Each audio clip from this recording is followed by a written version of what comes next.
Good evening everyone. आईएफपीएच के इस daily webinar में आप सबका स्वागत है। आईएफपीएच यानी international forum for promoting homeopathy एक ग्लोबल ऑर्गेनाइजेशन है जो कोविड काल से लगातार डेली वेबिनार कंडक्ट कर रहा है। चलिए आज का सेशन शुरू करते हैं। आज हमारे साथ फिर से हैं डॉक्टर अनीता चावला, बीएचएमएस और एमडी इन होम्योपैथी, नासिक की एक प्रैक्टिस कंसल्टेंट होम्योपैथ जिनका नाम क्लिनिक की बाउंड्री से काफी आगे तक जाता है। जो लोग पिछले सेशन में थे उन्हें याद होगा, डॉक्टर अनीता सिर्फ एक क्लिनिशियन, वे एक काउंसलर, स्टडी स्किल ट्रेनर और स्टडी मोटिवेटर भी हैं। स्टूडेंट्स और पेशेंट्स दोनों को मेंटल और इंटेलेक्चुअल लेवल पर एम्पावर करने का उनका काम जेन्युइनली इंस्पायरिंग है। उन्होंने history of medicine and homeopathy पर एक इम्पॉर्टेंट बुक पब्लिश की है। नेशनल और इंटरनेशनल सेमिनार्स में रिसर्च पेपर्स प्रेजेंट कर चुकी हैं और होम्योपैथी के साइंटिफिक और प्रैक्टिकल एस्पेक्ट्स को स्ट्रेंथन करने में उनका कंट्रीब्यूशन सिग्निफिकेंट रहा है। आज वे मलेरिया सीरीज का पार्ट 2 लेकर आए हैं, जो क्लियरली दर्शाता है कि इस टॉपिक पर उनकी अंडरस्टैंडिंग कितनी डीप और कॉम्प्रिहेंसिव है। Over to you ma'am. Doctor Pankaj doctor Anita को को होस्ट बना दीजिए। Thank you. मेरी आवाज आ रही है तो सबका? आज मैं प्रेजेंट करने वाली हूँ मलेरिया पे। मैडम, मैं पीपीटी शेयर करना चाहती हूँ। हेलो, गुड इवनिंग सबको। मैं डॉक्टर अनीता चावला बोल रही हूँ नासिक से। तो अभी मैं मलेरिया के ऊपर प्रेजेंट करने वाली हूँ। मलेरिया में होम्योपैथी की भूमिका part 2, role of homeopathy in malaria. तो अभी इन शॉर्ट में मलेरिया के बारे में बोलने वाली हूँ। लास्ट टाइम मैंने डिटेल में बोला था, अभी इन शॉर्ट में थोड़ा सा बोलूंगी। मलेरिया ये वेक्टर बॉर्न डिसीज है जो सिंगल सेल प्रोटोजोअन से पेशेंट प्रोटोजोअन से मलेरिया होता है। उसका जीनस प्लाज्मोडियम है और ये जानलेवा बीमारी है। ये जो बीमारी जो फैलती है वो इन्फेक्टेड फीमेल एनाफोलिस मॉस्किटो के बाइट से फैलती है।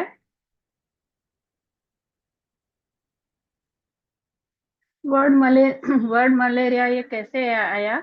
तो ये मलेरिया जो वर्ड है ये मिडिल इटालियन वर्ड से आया है। इसका मतलब है ना दुर्गंध हवा। ये 2 वर्ड से बना हुआ है। मल मतलब दुर्गंध और एरिया में बेड एयर, दुर्गंध हवा। तो इसके पहले नाम क्या आते मलेरिया के? एक एग्यू, पहले इसको मलेरिया फीवर को एग्यू कहा जाता था। इसका मतलब एक्यूट फीवर। इसको मार्श फीवर भी कहा जाता था क्योंकि ये ज्यादा करके जो डैम्प एरिया है उधर, जहाँ उधर मलेरिया ज्यादा होता है। और इसको पालूडिज्म भी बोला जाता था। ये लैटिन वर्ड से आया है। पालूस का मतलब स्वयं, स्वयं मतलब जहाँ है ना बहुत दिनों से गंदा पानी रहा हो, बहुत मार्शी एरिया हो, उधर ये बीमारी होती है। फिर यूनिवर्सली इसको मलेरिया वर्ड ये दिया गया, जो अभी ऑल ओवर द वर्ल्ड ये वर्ड प्रचलित है। Classification of malaria. मलेरिया का किंगडम प्रोटिस्टा है और इसका क्लास स्पोरोजोआ है, जीनस प्लाज्मोडियम है। और ये मलेरिया के स्पेसीज बहुत है, पर इसमें 4 मेन टाइप्स हैं: फाल्सीपेरम वाइवेक्स, प्लाज्मोडियम ओवेल और प्लाज्मोडियम मलेरी। इसका जो डेफिनेटिव होस्ट है, जो मेन होस्ट है, वो फीमेल एनोफेलिस मॉस्किटो। जो इंटरमीडिएट होस्ट है वो ह्यूमन है, इंसान रहता है। और बाकी ये मलेरिया बाकी इंटरमीडिएट होस्ट बाकी के भी हैं, जैसे कि मंकीज है, रोडेंट्स है, बर्ड्स है, रेप्टाइल्स है। ये है जो इंटरमीडिएट होस्ट रहता है वो अलग अलग स्पेसीज के ये मलेरिया पैदा करता है। Types of Plasmodium species. सबसे जानलेवा प्लाज्मोडियम है प्लाज्मोडियम फैल्सीपरम, जो एकदम डेडलीस्ट है। इससे जान बहुत सारे लोगों की जाती है। और सेकंड वन है माइल्ड फॉर्म है प्लाज्मोडियम वाइवेस। ये बहुत जनों में डॉर्मेंट स्टेट में भी रहता है, तो संक्रमण होने के बाद कभी भी ये साइनस सिम्टम डेवलप कर सकता है। कभी कभी जो मलेरिया ठीक हो गया हो तो उसमें रिलैप्स के वापस होने के चांसेस भी बहुत हो जाते हैं। प्लाज्मोडियम ओवेल, प्लाज्मोडियम मलेरी और प्लाज्मोडियम नोवेल्सी, ये एनिमल्स में पाया जाता है। Zoonotic transmission. प्लाज्मोडियम, थोड़ा सा हम प्लाज्मोडियम थैलेसीमियम के बारे में बोलेंगे। ये ग्लोबली सबसे ज्यादा डेथ्स जो होती हैं ये प्लाज्मोडियम थैलेसीमियम के वजह से होती है। इसमें ज्यादा करके प्रेग्नेंट वुमन वुमन है ना ज्यादा ये वनरेबल रहती है। प्रेग्नेंट वुमन में ज्यादा होता है, और जो प्रेग्नेंट वुमन इंडेमिक एरिया में रहती है उसमें ज्यादा पाया जाता है। 8 to 20% जो लो लो बर्थ वेट होते हैं ये फैल्सिपेरम प्लाज्मोडियम के वजह से होता है। फैल्सिपेरम, और ये सर्वाइवल जो बेबी के जो सर्वाइवल चांस है ना कम कर देता है। मतलब ये जो फैल्सिपेरम इन्फेक्शन होगा तो बेबीज की डेथ ज्यादा रहती है कंपेयर टू अदर जो प्लाज्मोडियम के स्पेसीज है। प्लाज्मोडियम वायवेक्स ये पूरे वर्ल्ड में फैला हुआ है। सबसे ज्यादा केसेस आपको वायवेक्स प्लाज्मोडियम वायवेक्स के मिलेंगे, क्योंकि ये जो वायवेक्स है लोअर टेम्परेचर में भी सर्वाइव करता है, बहुत लो टेम्परेचर तो भी सर्वाइव करता है, और हाई अल्टीट्यूड में भी सर्वाइव करता है। कितना एकदम कूलर क्लाइमेट हो उसमें भी सर्वाइव करता है। बाकी के स्पेसीज इतना सर्वाइव नहीं करते, वायवेक्स सर्वाइव करता है। और दूसरी इसकी खासियत बात है कि ये डॉर्मेंट स्टेट में रहता है, मेनली लीवर में। तो उस स्टेज को क्या बोलते हैं, हिप्नोजॉइड। जब ये वायवेक्स डॉर्मेंट स्टेट में रहता है उसको डॉर्मेंट लीवर स्टेज बोलते हैं, और उसको हिप्नोजॉइड भी बोलते हैं। ये कभी भी एक्टिव हो सकता है, इन्फेक्शन होने के बाद कभी भी एक्टिव हो सकता है 1 साल में। और ज्यादा करके 80% केसेस जो मलेरिया के पाए जाते हैं वो 3 कंट्री में पाए जाते हैं, जैसे कि इथोपिया, इंडिया और पाकिस्तान में। यहाँ आप बहुत सारे केसेस देखेंगे। अभी थोड़ा बहुत मॉस्किटो के बारे में बोलूंगी कि ये जब ये सुबह होती है या शाम होती है तभी ज्यादा बाइट करते हैं। और ये जो जो ट्रांसमिशन है, जो दूसरे में जो बीमारी फैलती है ये मॉस्किटो की वजह से, ये बहुत सारे फैक्टर के ऊपर निर्भर है। जैसे कि पैरासाइट, वेक्टर, ह्यूमन होस्ट की इम्यूनिटी कैसी है, इन्वायरमेंट कैसा है, कूलर है, वार्म है, इसके ऊपर है ना निर्भर रहता है। और ट्रांसमिशन और किस में ज्यादा होता है, जब मॉस्किटो की लाइफ स्पैन ज्यादा हो। अगर लाइफ स्पैन मॉस्किटो की ज्यादा हो तो उसमें क्या होता है, जो पैरासाइट है मॉस्किटो में ज्यादा है उसकी कंप्लीट डेवलपमेंट होती है। इसके वजह से ट्रांसमिशन के ज्यादा चांसेस बढ़ जाते हैं। दूसरी बात है कि ये मॉस्किटो ह्यूमन को बाइट करता है या एनिमल्स को। अगर है ना मॉस्किटो की टेंडेंसी ह्यूमंस को या लोगों को ही बाइट करने की टेंडेंसी है तो वहाँ भी इंटेंसिटी ज्यादा रहती है। 90% जो केसेस है अफ्रीका में, जो उधर के जो अफ्रीकन वेक्टर स्पेसीज है, इन वेक्टर स्पेसीज की जो जो पैरासाइट है, जो इनकी जो मॉस्किटो है उसकी लाइफ स्पैन है ना बहुत ज्यादा रहती है, और वो मेनली ह्यूमन को या लोगों को काटते हैं।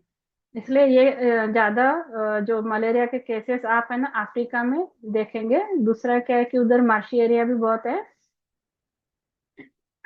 अभी इंक्यूबेशन पीरियड हर हर जो मलेरिया के स्पेसीज हैं उनकी इंक्यूबेशन पीरियड अलग अलग रहती है। जैसे कि फेल्सीपारम में 8 to 11 डेज है, वाइवेक्स में 8 to 17 डेज है, ओवल में 10 to 17 डेज है, मलेरी में 18 to 14 डेज है, नोवेस्की में 9 to 12 डेज है।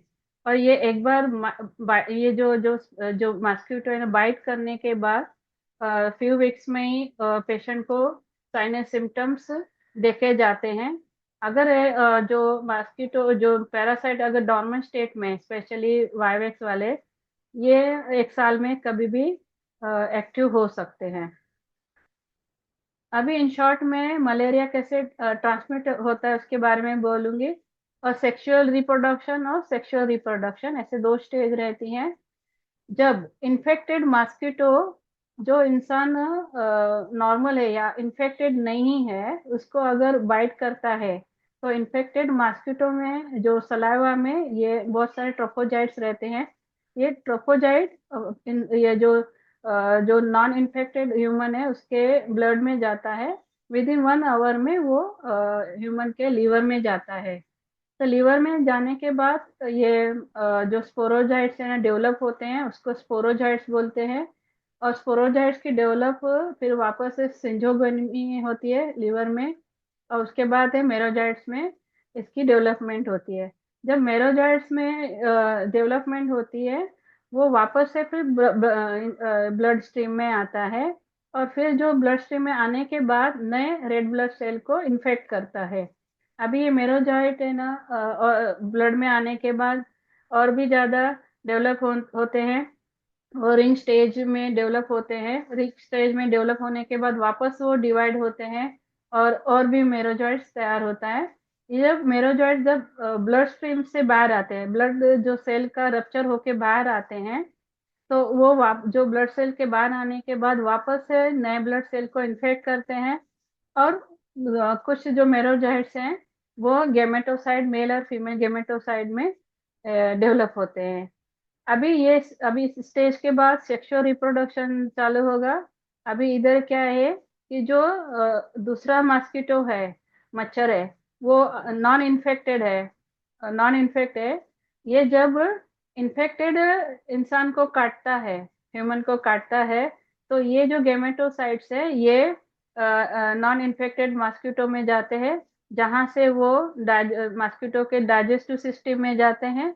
वहाँ ये गेमेटोसाइड जो मेल फीमेल गेमेटोसाइड है, उसको यूनियन होके जाइगोट तैयार होता है। ये जो मच्छर है इसको डेफिनेटिव होस्ट बोलते हैं। तो डाइजेस्टिव सिस्टम में डेवलप होने के बाद फिर ये जब स्पोरोजाइट्स मतलब सीड्स, ये जब स्पोरोजाइट्स जब तैयार होते हैं, तो ये डाइजेस्टिव सिस्टम से फिर वो सलाइवरी ग्लैंड में, मतलब सलाइवा में, सलाइवरी ग्लैंड में आ जाते हैं।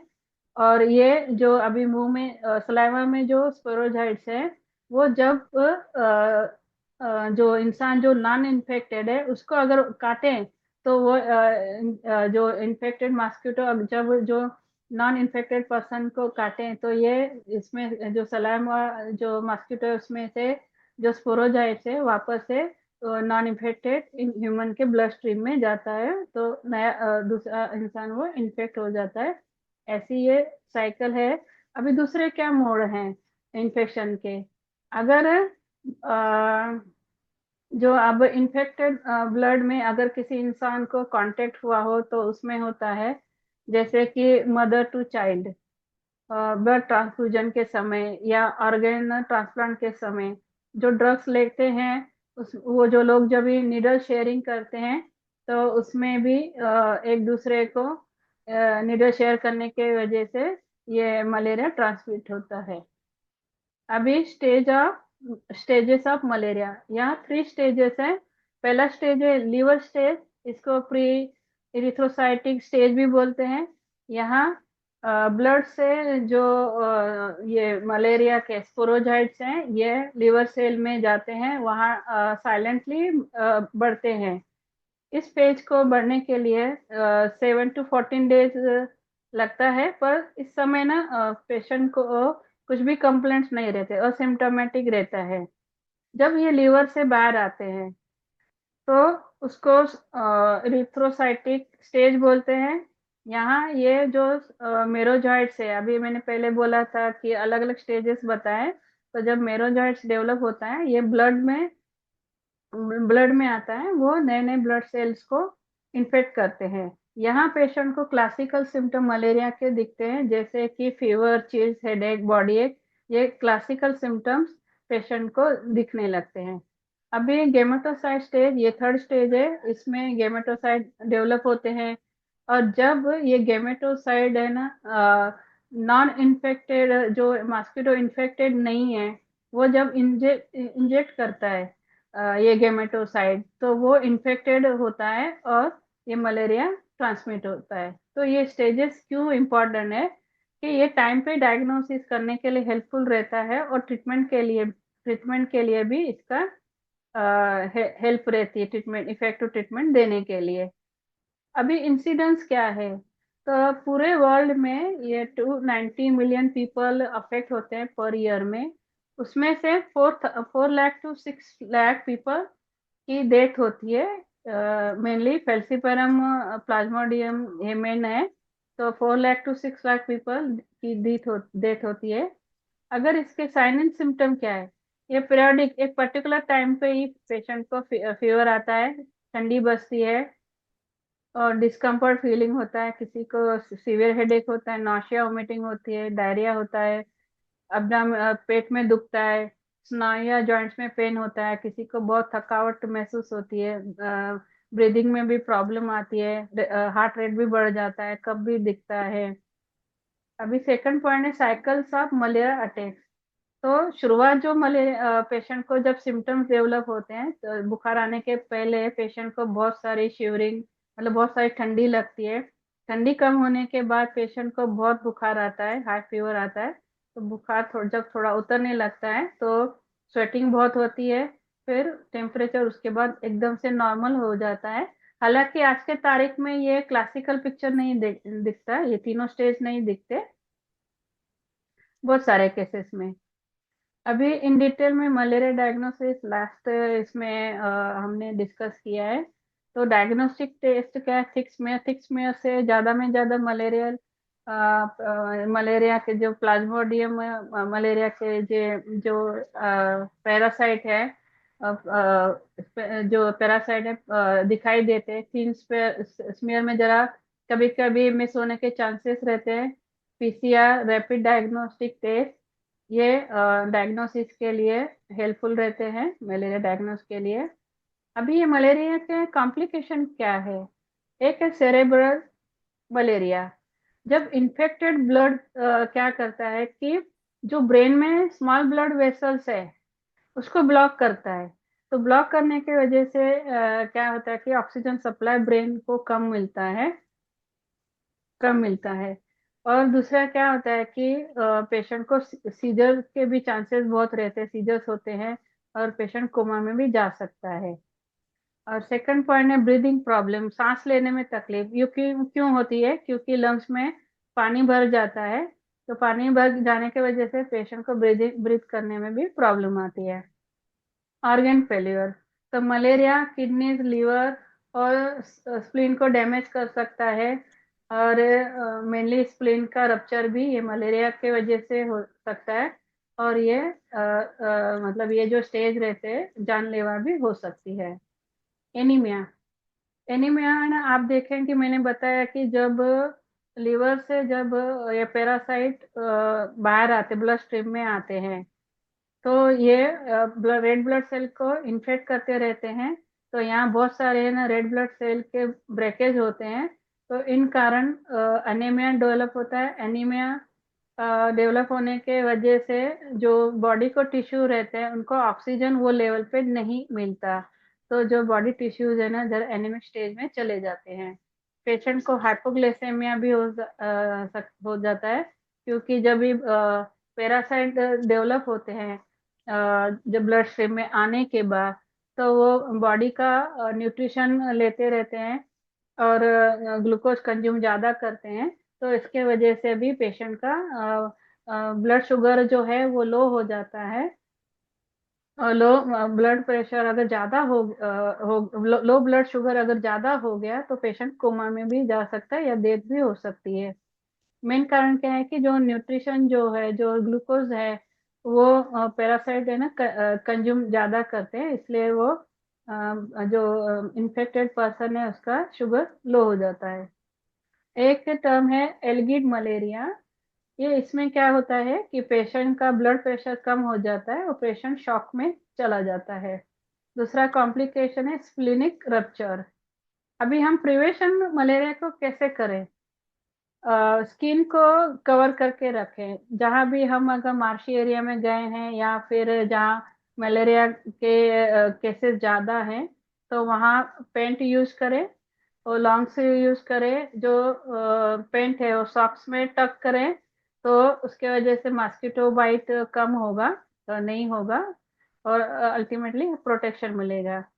और इंसेक्ट रिपेलेंट स्किन को और क्लोथ को लगाएं, जैसे कि जो मॉस्किटो है स्किन के पास या क्लोथ के पास नहीं आए, दूर भग जाए। दूसरा है मच्छरदानी यूज करें, रात में मच्छरदानी के अंदर सोएं। और दूसरा पॉइंट है कि जहाँ भी वाटर टब है, जहाँ भी वाटर टब है वो जो खुला ना छोड़े, और उसके ऊपर ढक्कन लगा दें तो उसमें मॉस्किटो की डेवलपमेंट नहीं होगी। जहां भी स्टेगनेंट वाटर है, इकट्ठा हुआ पानी है, तो उसको क्लियर करें। स्टेगनेंट वाटर में मॉस्किटो ब्रीडिंग ज्यादा होती है, तो स्टेगनेंट वाटर रखें नहीं। अभी जैसे कूलर है, तो हर 3-4 दिन में ना पानी बदले तो उसमें स्टेगनेंट वाटर नहीं रहेगा, तो मॉस्किटो भी डेवलप नहीं होंगे। प्रिवेंटिव मेडिसिन यूज करें। वर्ल्ड हेल्थ प्रोग्राम जो कंडक्ट किए जाते हैं, वो ड्रग्स और जो इंसेक्टिसाइड ट्रीटेड बेड नेट्स, जो मच्छरदानी प्रोवाइड करते हैं मॉस्किटो के बचने के लिए। इंडिविजुअल प्रिवेंशन के लिए भी मच्छरदानी यूज करें, और जो गवर्नमेंट की तरफ से केमो प्रोफाइलैक्सिस है वो यूज करें। पॉपुलेशन में जो अगर मलेरिया कंट्रोल में लाना है तो वेक्टर कंट्रोल की जरूरत है। पर अभी अभी 1971 से रेजिस्टेंस भी आने लगे वेक्टर कंट्रोल में। पहले डीडीटी वगैरह यूज किया जाता था। वेक्टर कंट्रोल में कौन सी दवाएं यूज करते हैं? पायरेथेराइड और डीडीटी। तो शुरुआती में इसका बहुत उपयोग हुआ वेक्टर कंट्रोल में। बाद में थोड़े साल में ये रेजिस्टेंस आने लगे। वैक्सीन। वर्ल्ड हेल्थ ऑर्गेनाइजेशन ने वैक्सीन रिकमेंड की है मलेरिया को प्रिवेंट करने के लिए, स्पेशली छोटे बच्चों के लिए। और जहाँ ये मलेरिया केसेस ज्यादा होते हैं वहाँ बच्चों को वैक्सीन लगाने की वर्ल्ड हेल्थ ऑर्गेनाइजेशन ने सलाह दी है। ट्रीटमेंट। ट्रीटमेंट एंटी मलेरिया और एंटी प्रोटोजोल ये कॉम्बिनेशन में दिया जाता है। मलेरिया के लिए क्लोरोक्विन यूज किया जाता है, ये एलोपैथिक मेडिसिन है। और जो वाइवेक्स और ओवेल के लिए उसको भी क्लोरोक्विन कारगर है। पर प्रेमाक्विन ज्यादा प्रिफर किया जाता है, क्योंकि जो वाइवेक्स वाइवेक्स के जो पैरासाइट है वो लिवर में डॉर्मेंट स्टेट में रहते हैं। तो डॉर्मेंट स्टेट वाले पैरासाइट को किल करने के लिए प्रेमाक्विन मेनली यूज होती है। और जिसको G6PD डिसीज है उसमें भी प्रेमाक्विन बहुत हेल्पफुल रहता है। पर वायरस को अभी उसको भी वायरस के लिए भी अभी क्लोरोक्विन से रेजिस्टेंस क्लोरोक्विन को रेजिस्टेंस आने लगा है। और डे बाय डे ये रेजिस्टेंस क्लोरोक्विन को बढ़ने लगे हैं। और फेल्सीपरम में ट्रीटमेंट के लिए भी बहुत सारे ड्रग्स को रेजिस्टेंस आ रहे हैं। और उसमें आर्टिमिसिन डेरिवेटिव जो है, इसमें से जो दवाइयां बना जाती है उसमें में भी रेजिस्टेंस आने लगा है, मेनली जब फेल्सीपरम की ट्रीटमेंट चलती है। तो इसलिए आज के तारीख में कॉम्बिनेशन ट्रीटमेंट दिया जाता है फेल्सीपरम इन्फेक्शन के लिए, जैसे कि एसीटी, ये आर्टिमिसिनिन कॉम्बिनेशन ट्रीटमेंट है। दूसरी है क्विनाइन, इसमें डॉक्सीसाइक्लिन और क्लिंडामाइसिन दिया जाता है। और थर्ड पॉइंट है एटोवा क्विनॉन कॉन एटोवा कॉन प्लस प्रोग्विनिल, इसका ब्रांड नेम है मेलारोन। तो ये भी कॉम्बिनेशन थेरेपी दी जाती है मलेरिया को ट्रीट करने के लिए। और आपको होम्योपैथी में मालूम है, हम इंडिविजुअलाइज मेडिसिन देते हैं, इसलिए कोई स्पेसिफिक मेडिसिन नहीं है, इंडिविजुअलाइज मेडिसिन है। अभी मैं केस डिस्कस करूंगी मलेरिया और इंटरिक फीवर। ये पेशेंट में दोनों फीवर पाए गए थे, मलेरिया और इंटरिक फीवर। गर्ल जो 17 इयर्स की थी, वो 5 मई 2008 को आई थी दिखाने के लिए। उसको ये कंप्लेंट्स थे: high grade fever with chills, बहुत तेज का बुखार और ठंडी 8 दिन से बढ़ रही थी, बुखार धीरे धीरे बढ़ा था। और ये कैसे डेवलप हुआ?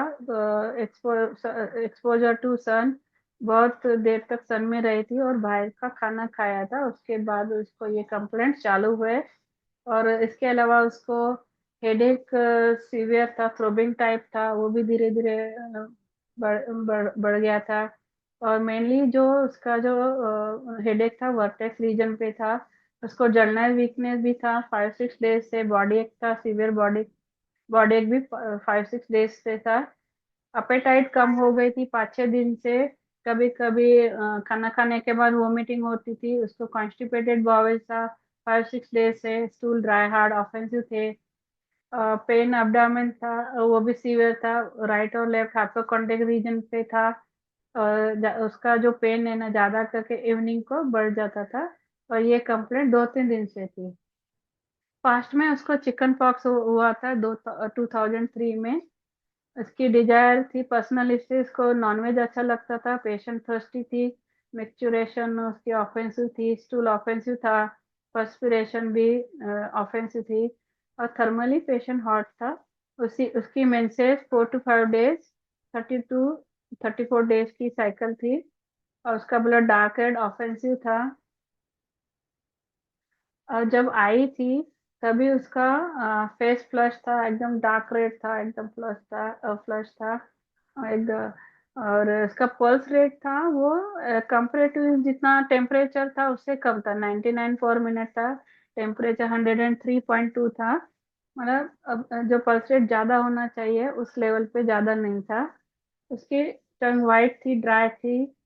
पेरिस्टासिस पर अब्डामेन एग्जामिन करने के बाद पेरिस्टासिस प्रेजेंट थे। लीवर जस्ट पाल्पेबल था, और राइट हाइपोकॉन्ड्रियाक के रीजन पे टेंडरनेस था, लीवर भी टेंडर लग रहा था, और स्प्लीन भी पाल्पेबल थी।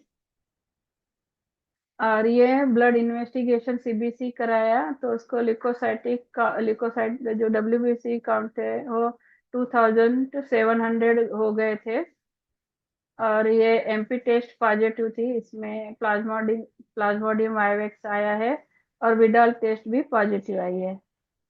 अभी ये पेशेंट को बेप्टेसिया दिया गया क्योंकि वो जब आई थी फेस फ्लश था, एकदम डार्क रेड था, पेशेंट थर्स्टी थी, उसकी टंग वाइट और ड्राई थी, स्टूल यूरिन और पर्सपिरेशन ऑफेंसिव थे, ब्रेडी कार्डिया था। जो जितना टेम्परेचर था उस हिसाब से पल्स रेट बहुत कम था, 99 पर मिनट था। टेम्परेचर जो ये पेशेंट में था 103.2 था, डार्क रेड कलर यूरिन था। तो बेप्टेसिया दिया गया, एवरी 3 आवरली दिया गया, और ओआरएस रिकमेंड किया गया। अभी फॉलो जो है वो 6 मई 2008 को इसका हाई ग्रेड फीवर वैसे का वैसा ही था, सिर्फ ना थोड़े से चीज चीज ठंडी जो बज रही थी वो थोड़ी सी कम हो गई थी, हेडेक थोड़ा सा कम हो गया था। बाकी जलनेस वीकनेस एज इट इज था, बॉडी का एज इट इज था। अपेटाइट में कोई इम्प्रूवमेंट नहीं थी, कॉन्स्टिपेशन में इम्प्रूवमेंट नहीं थी, और पेन इन abdomen जो पेट दर्द था वो भी जैसे का तैसा था।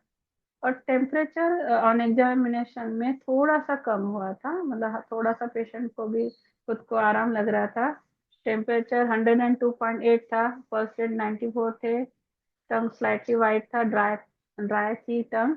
तो बेप्टेसिया कंटिन्यू किया गया 3 आवरली, मेडिसिन की एक्शन बढ़ाने के लिए, क्योंकि जितना चाहिए उतना रिजल्ट नहीं था। तो बेप्टेसिया कंटिन्यू किया गया।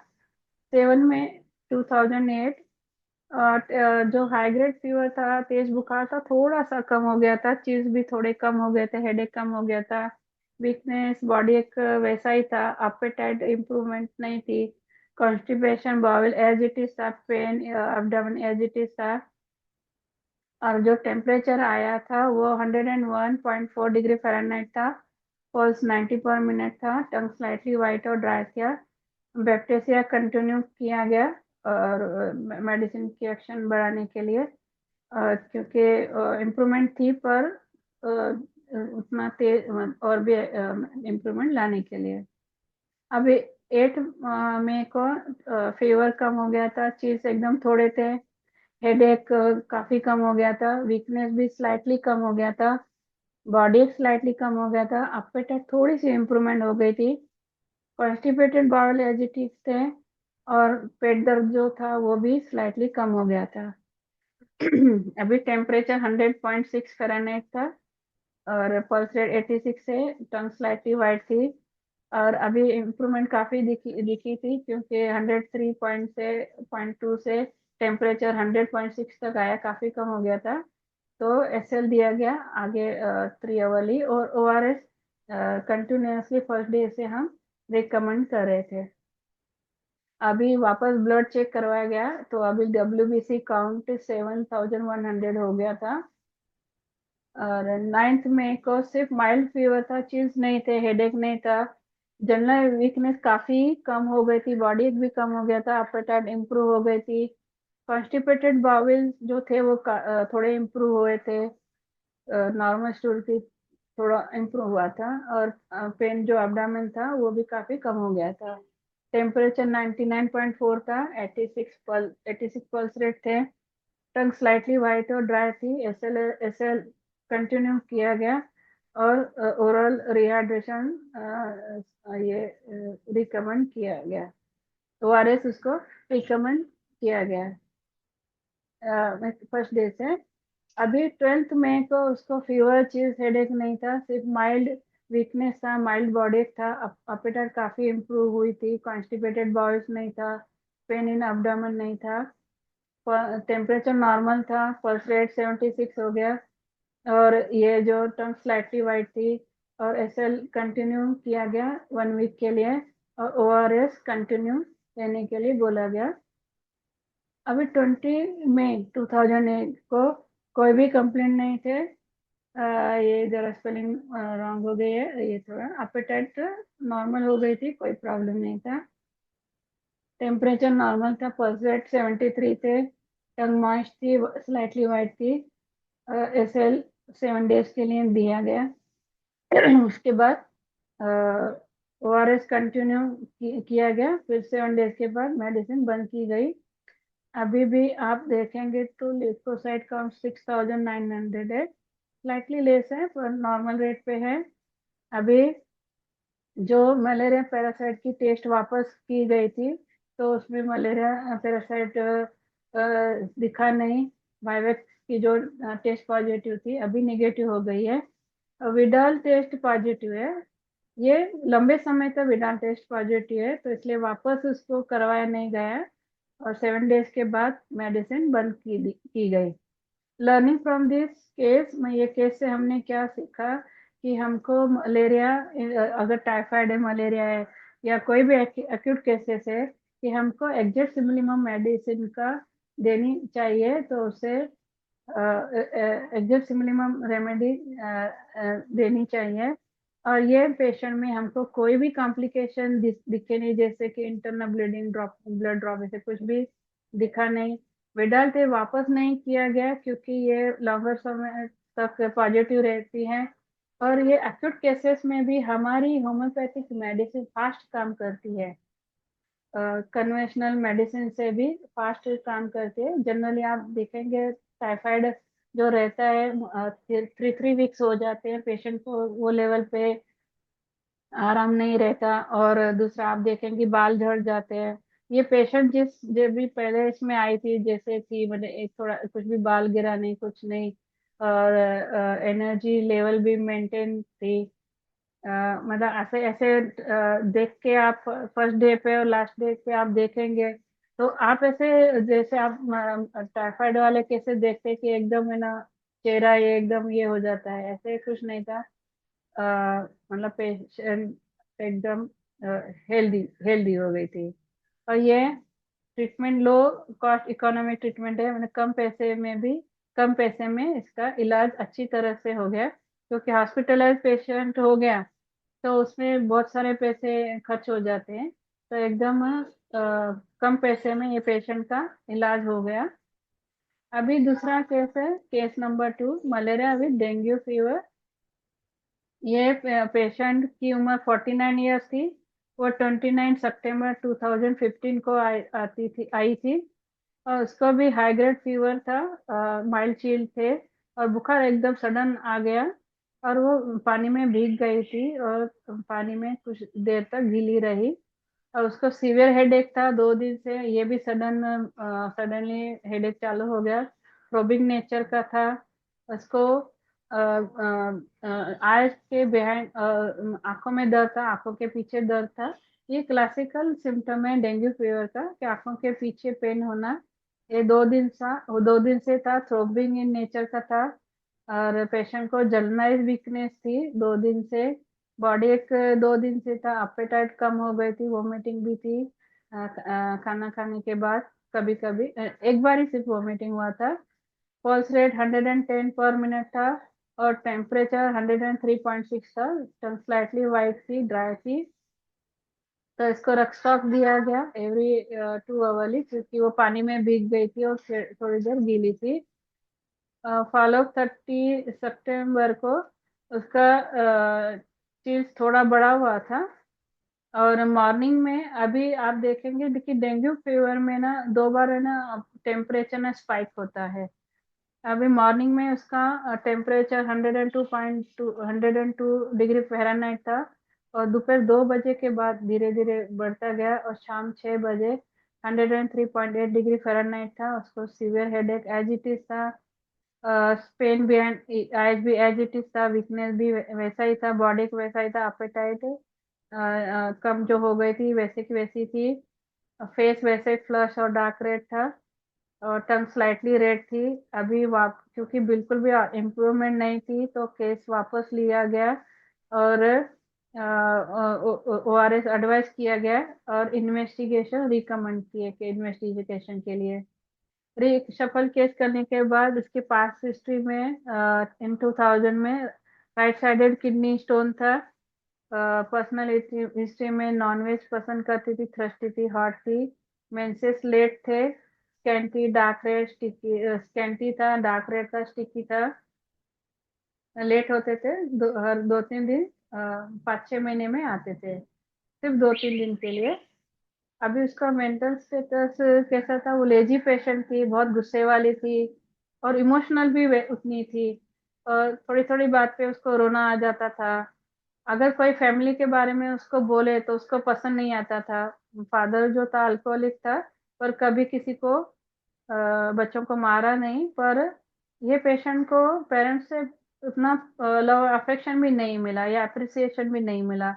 तो ये पेशेंट को ना हमेशा ना कमी रहती थी कि पेरेंट्स की तरफ से जितना सपोर्ट होना चाहिए, जितना प्रेम मिलना चाहिए, उतना नहीं मिला। मदर काफी स्ट्रिक्ट थी और उसको कंपनी की अच्छी डिजायर रहती थी। अभी ये जो इन्वेस्टिगेशन करवाए इसको लिकोसाइटिक काउंट 3800 था, 3800। और प्लेटलेट काउंट नॉर्मल है। अभी जो डेंगू टेस्ट था वो NS1 और IgG पॉजिटिव था। और मलेरिया पैरासाइट जो थे वायरस प्लाज्मोडियम वायरस प्रेजेंट था। अभी प्रिस्क्रिप्शन उसको जो मैग्नीशियम कार्ब दिया गया, क्योंकि वो इमोशनल थी, थोड़ी थोड़ी बात पे रो देती थी, शॉर्ट टेम्पर थी। और पेरेंट्स का उसको लव एंड अफेक्शन चाहिए था। कोई फैमिली के बारे में बोले तो उसको पसंद नहीं आता था, कोई भी गलत बोले। कंपनी अच्छी लगती थी, नॉनवेज अच्छा लगता था, मेंसेस काफी लेट आते थे, 2-3 दिन 5-6 महीने में आते थे। और मेंसेस स्कैंटी भी थे, डार्क रेड भी थे, सिकी भी थे, थ्रोबिंग हेडेक था। और आंखों के पीछे दर्द था। और फीवर जो बढ़ता था वो इवनिंग में बढ़ता था। तो मैकार्ब 30 दिन में 3 बार दिया दिया गया। अभी ये फॉलो पर 1 अक्टूबर 2015 मॉर्निंग को फीवर 100.4 था, चिल्स नहीं थे। 2 बजे के बाद धीरे धीरे टेम्परेचर बढ़ने लगा, 8 PM पे 100.3.2 था। पल्स रेट 110 पर मिनट था। टंग स्लाइटली वाइट थी, हेडेक कम हो गया था, पेन जो था आंखों में कम हो गया था, अपेटाइट थोड़ी सी इम्प्रूव हो गई थी। जनरल वीकनेस वैसा ही था, बॉडी भी वैसा ही था। मैक कार्ब दिया गया मेडिसिन एक्शन बढ़ाने के लिए, क्योंकि वो लेवल पे इम्प्रूवमेंट नहीं थी। ORS रिकमेंड किया गया। 2 अक्टूबर को आप देखेंगे मॉर्निंग में थोड़ा सा टेम्परेचर कम हुआ, 99.6 फ़ारेनहाइट। चिल्स नहीं थे। 2 बजे के बाद धीरे धीरे टेम्परेचर बढ़ता गया। और 8 बजे जो 101.8 था, पहले से काफी कम हो गया है। फर्स्ट रेट 100.6 और टंग स्लाइटली वाइट और ड्राई थी। हेडेक काफी कम हो गया था, जो आंखों में दर्द था वो भी कम हो गया था। अपेटाइट इम्प्रूव हो गई थी, बॉडी कम हो गया था। General weakness as it is था, इम्प्रूवमेंट दिखी, इसलिए काफी मेडिसिन एक्शन अच्छे से अच्छी लग रही थी, इम्प्रूवमेंट काफी पेशेंट को दिख रही थी। तो सेक्लेक 3 टाइम दिया गया। और वापस से उसका CBC HB HB CBC और प्लेटलेट देखने के लिए, अगर HB बहुत तो कम नहीं हो गया, प्लेटलेट काउंट कम तो नहीं हो गया है, मतलब हिमोरेजिक डेंगू रूल आउट करने के लिए वापस से CBC चेक किया गया। अभी इधर आप देखेंगे लिपोसाइटिक काउंट ड्रॉप हो गए 3100। आप देखेंगे कि डेंगू फीवर में WBC नीचे गिरता है, और जब वो धीरे धीरे बढ़ने लगता है तभी प्लेटलेट्स काउंट आप देखेंगे कि डाउन होने लगते हैं। 3 अक्टूबर को WBC काउंट कम हो गया था फर्स्ट, तो पेशेंट की इम्प्रूवमेंट बाकी दिख रही थी, तो पेशेंट को वेट एंड वॉच में रखा था। अभी 3 अक्टूबर को फीवर जो मॉर्निंग में था 99.2 था, शाम 3 चिल्स नहीं थे, शाम 3 दोपहर 3 बजे के बाद थोड़ा टेम्परेचर बढ़ने लगा। 8 बजे 101.4 था, पल्स रेट 100 थे, हेडेक काफी कम हो गया था, आंखों के पीछे पेन बहुत माइल्ड था, अपेटाइट इम्प्रूव थी, बॉडी भी कम हो गई थी, और generalize weakness as it is थी। सेकलेक दिया गया। 4 अक्टूबर 15 को मॉर्निंग में 99 डिग्री टेम्परेचर था, चिल्स नहीं थे। 3 बजे के बाद टेम्परेचर बढ़ना शुरू हो गया। 7 PM को 100.1.4 टेम्परेचर था, 101 बुखार था, पल्स रेट 102 था, टंग स्लाइट थोड़ी सी वाइट थी, ड्राई थी, हेडेक काफी कम था, माइल्ड पेन था, आंखों के पीछे अपेटाइट इम्प्रूव हो गई थी, बॉडी थोड़ा सा कम था। तो general weakness as it is थी, तो यहाँ पे इतना इम्प्रूवमेंट नहीं दिख रहा है। तो वापस से मेका 30 दिया गया, क्योंकि इतना इम्प्रूवमेंट फर्दर नहीं हुआ। और 5 अक्टूबर को फीवर 99 था, चीज नहीं थे। 6 PM के बाद थोड़ा सा टेम्परेचर बढ़ने लगा, टेम्परेचर 8 बजे 101 था, पल्स रेट 103 थे, टंग स्लाइटली वाइट थी, माइल्ड हेडेक था, और आंखों के पीछे जो पेन था वो माइल्ड था, अपेटाइट इम्प्रूव थी, बॉडी कम था, जनरल वीकनेस था, जैसा का तैसा। और सेकलेक दिया गया क्योंकि इम्प्रूवमेंट दिखी, वापस से CBC करवाया गया, मतलब प्लेटलेट और HB काउंट देखने के लिए। अभी पेशेंट का हेमोग्लोबिन 900 पॉइंट तो नहीं 11.9 है, और जो WBC काउंट यहाँ देखेंगे 6600 है, WBC काउंट बढ़ गया है, और यहाँ प्लेटलेट काउंट भी 1.82 है। और 6 अक्टूबर को सुबह को टेम्परेचर नहीं था, चीज भी नहीं थे, शाम में थोड़ा सा बुखार बढ़ने लगा। 8 PM को 101 था, पल्स रेट 99 थे, टंग थोड़ी सी वाइट थी, माइल्ड हेडेक था, आंखों के पीछे माइल्ड था, अपेटाइट काफी इम्प्रूव थी, बॉडी भी काफी कम हो गया था, जनरल वीकनेस भी कम हो गया था। सेकलेक दिया गया क्योंकि कंटिन्यूस इम्प्रूवमेंट दिख रही है। 7 अक्टूबर को मॉर्निंग को टेम्परेचर और ठंडी नहीं थी, शाम में थोड़ा सा बुखार बढ़ने लगा। 7 PM को 100.8 था, पल्स रेट 99 थे, और माइल्ड हेडेक था, और आंखों के पीछे भी पेन माइल्ड था, अपेटाइट इम्प्रूव अच्छी से थी, बॉडी एकदम कम था, जनरल वीकनेस भी कम था। सेकलेक दिया गया, और वापस से सभी इन्वेस्टिगेशन हमने किए। अभी यहाँ आप देखेंगे यहाँ की WBC काउंट 7800 है, प्लेटलेट काउंट भी बढ़ रहे हैं, 3.08 हो गए, और यहाँ मलेरिया पैरासाइट नहीं दिख रहे हैं। अभी IgG और NS1 निगेटिव आया है, सिर्फ IgM पॉजिटिव है। ये IgM पॉजिटिव बहुत समय तक रहता है, बाकी ये दोनों NS1 और IgG निगेटिव हो गए हैं। 8 अक्टूबर को मॉर्निंग को चिल्स या फीवर नहीं थे। 8:30 को एकदम माइल्ड टेम्परेचर था, 99.2, पल्स रेट 90 थे, हेडेक और आंखों के पीछे पेन नहीं था, अपेटाइट इम्प्रूव हो गई थी, बॉडी एक भी नहीं था, वीकनेस भी बहुत कम हो गया था। सेक्लेक प्लासिबो दिया गया। 9 अक्टूबर को फीवर, हेडेक और आंखों के पीछे पेन नहीं था, अपेटाइट नॉर्मल थी, बॉडी एक भी नहीं था, सिर्फ माइल्ड जनरल वीकनेस था। सेक्लेक 7 डेज के लिए दिया गया, और पेशेंट को 7 डेज के बाद वापस से बुलाया गया, बुलाया गया। तो अभी उसको वापस डेंगू टेस्ट नहीं करवाया क्योंकि NS1 और IgG ये निगेटिव हो गए थे। और जो IgM है वो कम से कम 2-3 महीने तो पॉजिटिव, 90 डेज तक वो पॉजिटिव रहता है, फिर बाद में ड्रॉप होने लगता है। तो वापस नहीं करवाया। तो हम इस केस से क्या सीखें कि मलेरिया जैसे और डेंगू फीवर जो एक्टिव प्रॉब्लम है, इससे भी हम होम्योपैथी से ठीक कर सकते हैं। और ये जो हमको रिजल्ट मिला है तो कॉन्स्टिट्यूशनल मेडिसिन देने के बाद तुरंत ये पेशेंट है ना मेडिसिन ट्रीटमेंट को रिस्पॉन्स करने लगा। और ये पेशेंट को रैशेस या कोई भी इंटरनल ब्लीडिंग नहीं आई, BP भी ड्रॉप नहीं आया, नहीं हुआ। और अगर हमें टाइफाइड, डेंगू फीवर, मलेरिया के केसेस अगर ठीक करने हैं तो एग्जैक्ट सिमिलिमम मेडिसिन देनी चाहिए। और ये अभी डेंगू के जो अलग अलग स्टेजेस रहते हैं कि बुखार कम होने के बाद रैशेस डेवलप होना, तो ये सब कुछ नहीं हुआ। स्मूथली पेशेंट बुखार से बाहर आ गया। और टेस्ट भी अभी जो मलेरिया की थी वो निगेटिव हो गई। और IgG और NS1 वो भी निगेटिव हो गया। और IgM वो लॉन्गर पीरियड पे पॉजिटिव रहता है।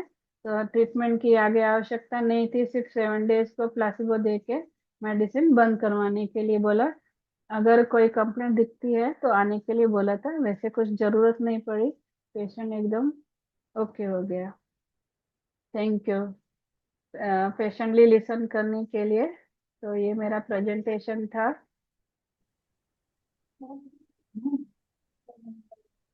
हेलो। अच्छा प्रेजेंटेशन था। हाँ, अनीता जी। जी सर। हाँ, आप PPT को हटा लीजिए। जी जी जी सर।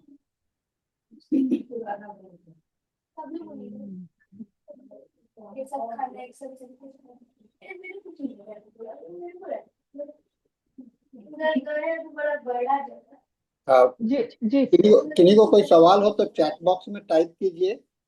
किन्हीं को कोई सवाल हो तो चैट बॉक्स में टाइप कीजिए।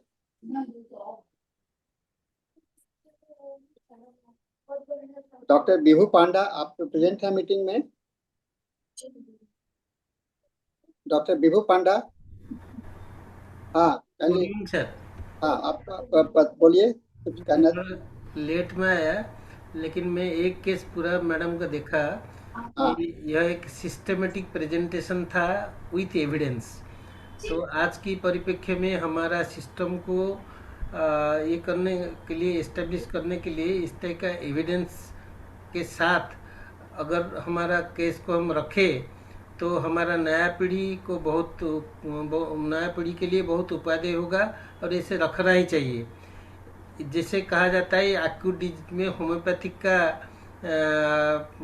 लाभ जो है लेट में मिलता है या ठीक एकदम पूरा तरीके से नहीं हो पाता है, हमको दूसरा सिस्टम का हिसाब माने हेल्प लेना पड़ता है। तो मैडम का ये केस में ये साबित हुआ कि ऐसे नहीं है। अगर टोटालिटी के आधार पर होम्योपैथी का प्रिंसिपल को फॉलो करते हुए समय समय पे जो मेडिसिन चेंज किया जाए तो इवन एविडेंस के साथ हम पूरे तरीके से किसी भी टाइप का एक्यूट डिजीज को हम ठीक कर सकते हैं, ये प्रमाणित है। मैडम को मेरा एक छोटा सा क्वेश्चन है कि हर एक स्टेप में उन्होंने सिम्टम के आधार पे मेडिसिन दिया और साथ में एविडेंस कलेक्शन किया, जिसमें कि जो ये हीमोग्राम का ये एविडेंस भी दिखाए और सब नॉर्मल स्तर पे पूरा नॉर्मल तक आ गया, मलेरिया डेंगू दोनों केस में। तो ये इसी टाइप का जो प्रैक्टिस मैडम आप करते हैं, बाकी बाकी जो वेक्टर बर्न डिजीज और भी है उसमें क्या इस टाइप का आपके पास केस का एविडेंस के साथ प्रमाण है मैडम? सर मैंने मलेरिया डेंगू के काफी सारे केसेस ट्रीट किए हैं। अभी फिलहाल में मलेरिया विथ निमोनिया था, वो भी केस मैंने ट्रीट किया है। तो अभी नेक्स्ट टाइम में मैं मलेरिया और जो निमोनिया था ये भी केस प्रेजेंट करूंगी, अगर सर ने मुझे चांस दिया तो काफी सारे मैंने केसेस फैल्सिफरम वायवेक्स सब ठीक किए हैं। डेंगू के, चिकनगुनिया के सब किए हैं। सिर्फ अभी तक स्वाइन फ्लू का केस मेरे पास नहीं आया है, बाकी सब केसेस ठीक किए हैं। इसमें मैडम कोई ऑक्सिलरी मेजर का आपने हेल्प लिया? ऑक्सिलरी ऐसे कुछ दिया नहीं, सिर्फ मैंने ओआरएस रिकमेंड किया था। टाइम टू टाइम मैंने बोला कि पानी पीना चाहिए, अगर बहुत नहीं पी रहा है तो आपको मैं सलाइन दूंगी, पर थैंक गॉड ऐसे कुछ जरूरत नहीं आई, पानी अच्छे से पेशेंट पी रहा था। इसमें मेरे को बहुत बाकी पानी और जो ओआरएस है ना, जो डब्ल्यूएच को रिकमेंड है, ओआरएस और ग्लूकॉन डी, ये चालू ही था। और जो फॉलोअप के लिए अभी जो पेशेंट को उनके जो पेरेंट्स थे या कुछ पेशेंट, अभी जैसे दूसरा केस है, उनकी 49 ईयर्स की है, उनकी बेटी को मैंने बोला था कि हर 3-4 घंटे में टेम्परेचर मेजर करके मेरे पास भेजें, तो अगर लगता है कि कुछ कॉम्प्लिकेशन हो रहा है तो आगे फिर सलाह दी जाएगी क्या करने का। तो ऐसे जरूरत नहीं पड़ी कुछ हेल्प आपका लेने की। केस में एक अच्छा लगा मेरे को, आपने ये अपना सिम्टोमेटिक ट्रीटमेंट के साथ डायग्नोसिस का नॉलेज भी आवश्यकता है ये परिदर्शित किए। जैसे आपने कहा कि डेंगू में टेम्परेचर बीच बीच में हाइक होता है, उसको इसके जी लिए इसमें विचलित ना होते हुए अपना लाइन ऑफ ट्रीटमेंट में टिक टिक के रहना चाहिए। तो जी क्या जी सर। ये तो अक्सर नहीं होता, कभी कभार होता है, लेकिन अगर हमारा डायग्नोसिस का नॉलेज हमारे पास होएगा तो उसमें फिजिशियन धैर्य सहित अपेक्षा करेगा और उसको लाभ भी, आउटकम भी बेटर रहेगा। जी सर, हमारा वो डिसीज के प्रति अगर मेडिसिन का जो नॉलेज है वो अगर अच्छा है, तो हम जब पेशेंट को ट्रीट करते हैं तो तभी हम पैनिक नहीं होते। अभी जैसे अभी बुखार बढ़ गया, अभी मेडिसिन चेंज करनी है का, तो ये जल्दी से हमने दूसरे मेडिसिन पे स्विच नहीं होते। और जैसे कि अभी मैंने बोला कि डब्ल्यूबीसी काउंट रिड्यूस हो गए थे, तो हम नॉर्मली क्या देखेंगे कि डब्ल्यूबीसी कम हो गया, अभी मेडिसिन चेंज करनी चाहिए। तो मैंने वैसे नहीं किया, वो पेशेंट को मतलब वही मेडिसिन दी, क्योंकि बाकी के कंप्लेंट नॉर्मल थे, तो वापस से डब्ल्यूबीसी काउंट करवाया, सीबीसी करवाया, तो वो पे मॉनिटरिंग रही। तो जैसे कि अभी बढ़ने लगा, क्योंकि ये नॉर्मल पैथोलॉजी डेंगू में अगर जो डब्ल्यूबीसी काउंट है ना, कम होने ही होने हैं। चाहे वो पेशेंट को टेम्परेचर कम होगा, बाकी के कंप्लेंट्स कम हो गए, तो भी डब्ल्यूबीसी काउंट कम होगा, फिर बाद में प्लेटलेट काउंट भी कम हो गया, तो वो मॉनिटरिंग पे रख गया, पैनिक ना होकर मॉनिटरिंग पे। दूसरा और और समय समय पे ये करवाने की वजह से क्या होगा कि ये हमारे कॉम्प्लिकेशन तो डेवलप नहीं हो रहा है पेशेंट को, तो ये भी हमको समझ में आ गया और इम्प्रूवमेंट दिखी, तो पेशेंट का भी कॉन्फिडेंस बढ़ गया है। और एक चीज मैंने मार्क किया, आपने जहाँ जहाँ हमको पेशेंट्स के साथ वेट करना होता है, जैसे स्टुअर्ट क्लोज फिलोसफी में क्लियर कट लिखे कि sac lac is the second best medicine, आप अक्सर सैक्लाक का उपयोग किए ताकि पेशेंट्स का सेटिस्फेक्शन भी रहे और हमारा केस भी डिस्टर्ब ना हो। डिस्टर्ब। तो सैक्लाक का अच्छा से आप इस्तेमाल किया मैंने देखा, तो वो भी हमारा न्यू जनरेशन को ये जानकारी होना जरूरी है कि जहाँ इस तरह का वेट करना रहता है और पेशेंट को सेटिस्फेक्शन देना होता है, तो हमको सैक्लाक दे के उस समय को थोड़ा पास करे ताकि अपना रिजल्ट अपने आप आते रहे। आता रहे सर। जी, थैंक यू, इसलिए थैंक यू सर। ये सैक्लाक देने में कभी हेजिटेशन नहीं करना चाहिए। नहीं, बिल्कुल भी नहीं सर, वो थोड़ा साइकोलॉजिकल रहता है, पेशेंट की कंटिन्यूसली मेडिसिन जा रही है, तो उसमें रिजल्ट में और भी आप मतलब भर आ जाती है, जो और भी ऐड हो जाता है। क्योंकि पेशेंट जब सफर करता है तो डेफिनेटली वो चाहता है कि डॉक्टर के पास मैं आया हूँ और कुछ ना कुछ मेडिसिन मेरे को मेडिसिन दे। होना। तो जी उस जी उस दरमियान हमको ये सेकंड बेस्ट रेमेडी को भूलना नहीं चाहिए।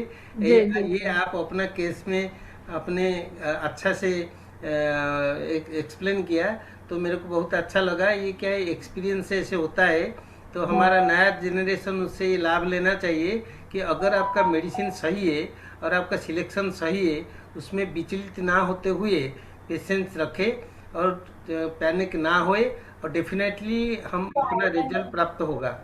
जी जी, thank you sir. Thank you madam, thank you. Thank you sir. Thank you Anita ji, आपने बहुत अच्छा है। और एक चीज आपने अब इस बात प्रूफ किया है इस मीटिंग में अपने मलेरिया के माध्यम से कि एक एक्यूट केसेस का प्रिस्क्राइबिंग में थोड़ा सा पेशेंस ज़्यादा है, तो आप हम लोग प्योरली होम्योपैथिक मेडिसिन से इसका ट्रीटमेंट कर सकते हैं।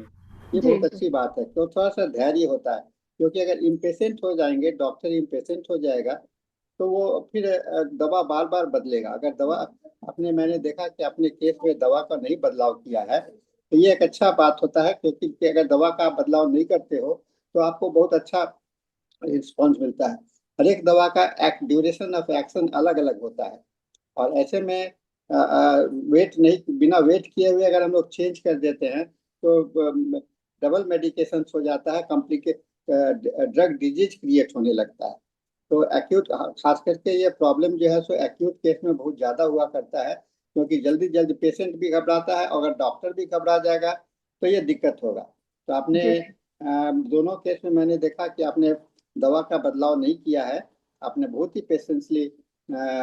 पेशेंटली आपने उसको फॉलो अप किया है। तो ये एक बहुत अच्छी बात है, और सभी लोगों को ये सीखना चाहिए, इसे समझना चाहिए कि धैर्य जितना जरूरी, जितना पेशेंस है, अगर पेशेंस आपके पास में रहा तो आप निश्चित रूप से एक अच्छा सेशन ये आप पेशेंट को हैंडल कर सकते हैं। एक्यूट केस का मैनेजमेंट बहुत प्रॉब्लम में नहीं है, क्योंकि एक्यूट केस में सिम्टम्स बहुत ही प्रोमिनेंट हो जाते हैं, इसीलिए थोड़ा सा खाली पेशेंस का जरूरत है, जिससे कि आप इसको कर सकते हैं।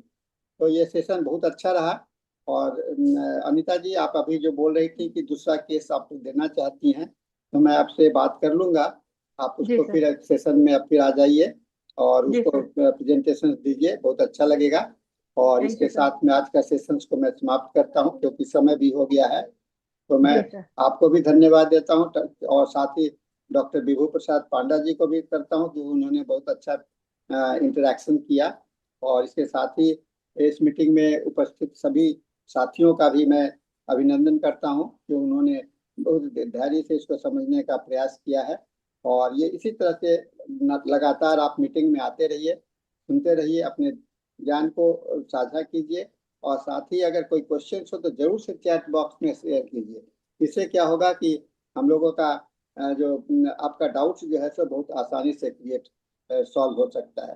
तो इसके साथ आज थैंक का सेशन को हम लोग समाप्त करेंगे, और session is now this Hindi session is concluded with thanks to Dr. Anita Chawla ji and Dr. Bihu Prasad and all others.